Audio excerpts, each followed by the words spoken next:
sur C0, j'espère que vous passez des bons moments. On avait eu une semaine plutôt sympa pour les aventuristes. Normalement, vous avez dû plutôt apprécier. On va regarder un petit peu l'ensemble des actualités et pourquoi. Là, ça sent quand même la dernière chance pour pouvoir bénéficier du bull run. On sent qu'il y a quelque chose qui est en train d'arriver de très très fort et ça serait dommage d'arriver trop tard. Ça pourrait être terminé dans quelques mois. Donc il faut être là, il faut être présent et c'est ce qu'on va regarder ensemble. On va regarder un peu l'ensemble des actus, des indicateurs qui nous montrent que là, à mon avis, dans quelques mois, ça sera malheureusement trop tard pour ceux qui veulent embarquer. Ceux qui hésitent, malheureusement, ça va pas être pour eux. En tout cas, il faudra qu'ils attendent, sinon un prochain bull run et ça sera pas forcément le moment de rentrer puisque ensuite, qui dit bull run dit bear market et dit bear market qui fait généralement assez mal. Allez, on regarde ça ensemble. J'espère que vous êtes motivés et donc reste avec moi sur cette vidéo. On y va. Let's go!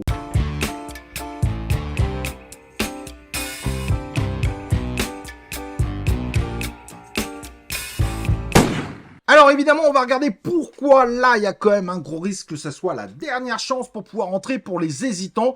Et on va aussi du coup regarder un peu l'état du marché et pourquoi on sent que ça veut pump. On sent qu'il y a quelque chose qui est en train de démarrer et qui pourrait faire extrêmement mal. Et dans quelques mois, ça pourrait malheureusement être trop tard pour ceux qui voudraient s'aventurer dans l'univers de la crypto-monnaie mais qui n'ont pas osé y aller. Je sais pas, pour X raisons, puisque c'est un univers qui est quand même dangereux, à risque, on va pas se mentir. Au passage, n'oublie pas de t'abonner sur cette chaîne YouTube, d'activer les cloches de notif pour recevoir mes prochaines vidéos et mes prochains lives en notification. Et n'oublie pas le like et le comment, bien évidemment, pour soutenir cette chaîne, pour soutenir cette vidéo, pour qu'on soit de plus en plus grand, que notre communauté explose. Avec un peu de chance en plus, ça tombe bien, les lives pourraient recommencer d'ici 2 semaines, 1 semaine et demie, même plus précisément. C'est pour bientôt, je pense. Allez, courage, je vais bientôt revenir pendant les lives. Du côté des marchés, on a donc le top 10. On le regarde sur 1 semaine, puisque évidemment, ça fait 1 semaine que j'ai pas fait de vidéo avec le note qui a fait un véritable carton,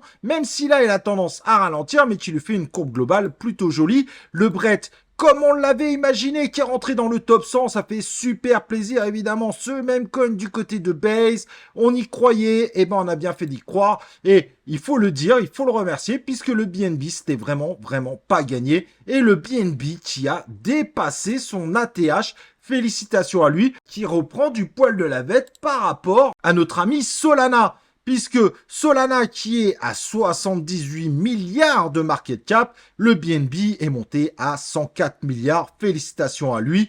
Avec tous les déboires de Binance et la BNB Chain qui a quand même beaucoup moins de succès dans le passé, c'est quand même un résultat plutôt inespéré. Donc félicitations évidemment à tous ceux qui y ont cru. Et le casque qui nous fait évidemment un joli retour. Il faut espérer que ça continue. Ce fameux casse-pas. Et on peut regarder évidemment du côté aussi du Jasmy qui continue sa hausse. Un token que j'apprécie pas personnellement, mais on va pas se mentir. Depuis 1 semaine, il nous fait un beau résultat, un plus 28%. Félicitations à lui. Et si, évidemment, on va du côté du top 200, on voit bien qu'il y a aussi toujours des hausses. Le Dog, donc un Runes qui a commencé à rentrer dans le top 100, bon là qui est ressorti, mais qui était dans le top 100. L'OM qui nous fait quand même un 34%, donc bravo pour Mantra.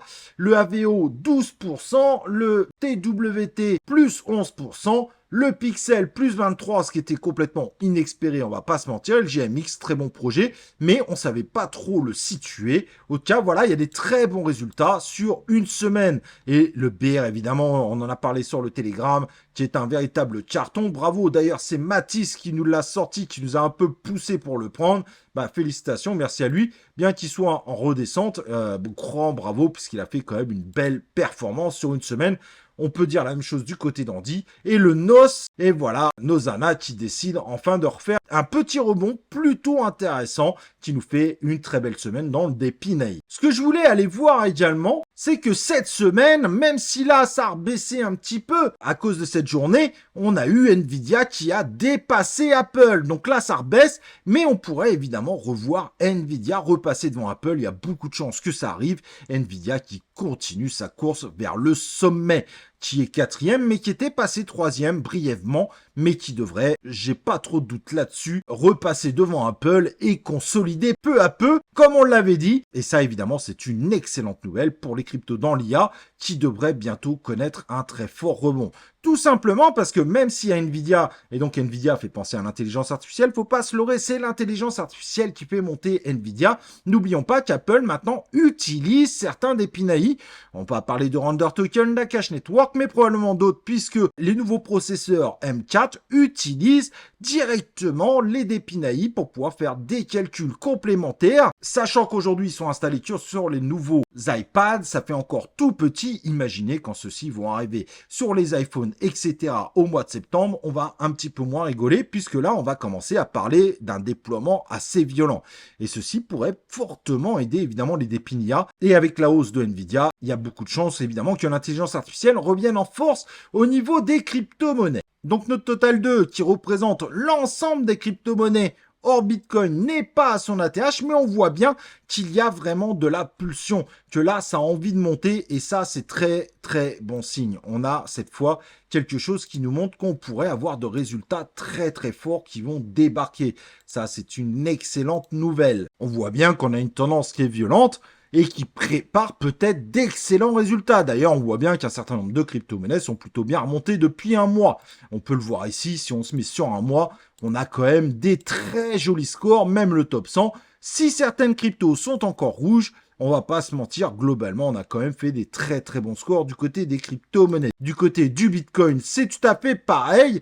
Il s'apprête peu à peu et de plus en plus à tenter d'aller taper son ATH. Et pareil, il est sur une courbe ascendante assez intéressante. Et quand on voit évidemment cet indicateur qui est vraiment clé, pour rappel évidemment cet indicateur a beaucoup de chances de pousser l'inflation US à la baisse puisque la manufacture est en grosse montée aux États-Unis et donc ça baisse les coûts considérablement du côté de la manufacture, mais ça baisse les coûts également pour l'importation, sachant que le Brent était descendu jusqu'à 77 $, même dans les 76, et que là il est à 79.